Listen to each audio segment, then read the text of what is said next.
اتحیات قرآن پاک میں ہے یا نہیں؟ تو حضرات گرامی قدر، نماز میں 2 رکعت کے بعد اور نماز کے آخر میں ایک خاص حیت میں بیٹھتے ہیں، اس کو قاعدہ کہتے ہیں۔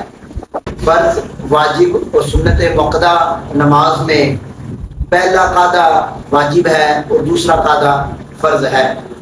جبکہ نفل کی تمام نمازوں میں قاعدہ فرض ہے۔ قاعدے میں اتحیات کا مکمل پڑھنا یہ واجب ہے، اور یہ چونکہ اتحیات سے شروع ہوتا ہے تو اسی مناسبت کی وجہ سے اس کو اتحیات بھی کہتے ہیں، اور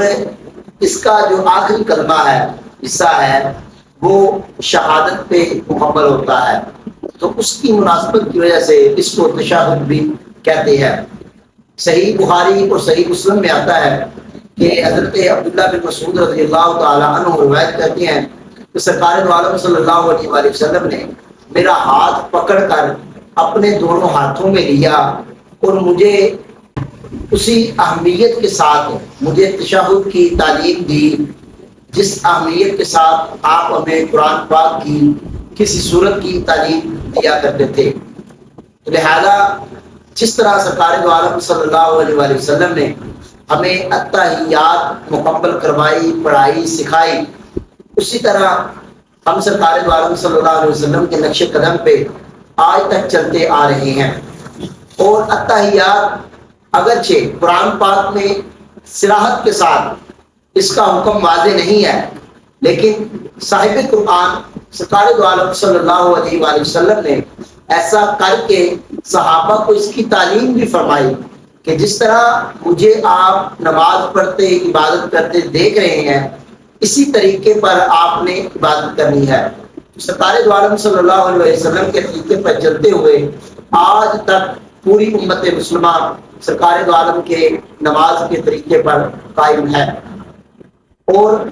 تشہد کے بارے میں اتحیات کے کلمات ترتیب و تفصیل کے ساتھ احادیث صحیحہ اور احادیث مشہورہ کے ذریعے سرکار دو عالم صلی اللہ علیہ وآلہ وسلم سے ثابت ہے۔ تو لہذا یہ کہنا کہ اتحیات قرآن پاک میں نہیں ہے اور جبکہ نماز میں ہے، تو اس کا جواب بھی آپ کو صحیح اور احسن طریقے سے بتایا کہ سرکار دو عالم صلی اللہ علیہ وآلہ وسلم نے خود اس کی تعلیم دی اور یہ عمل کر کے صحابہ کو بتایا۔ تو لہذا اگر ایک چیز قرآن میں نہیں ملتی تو اگر وہ چیز ہمیں حدیث میں مل جاتی ہے تو ہمیں اس کے اوپر عمل کرنا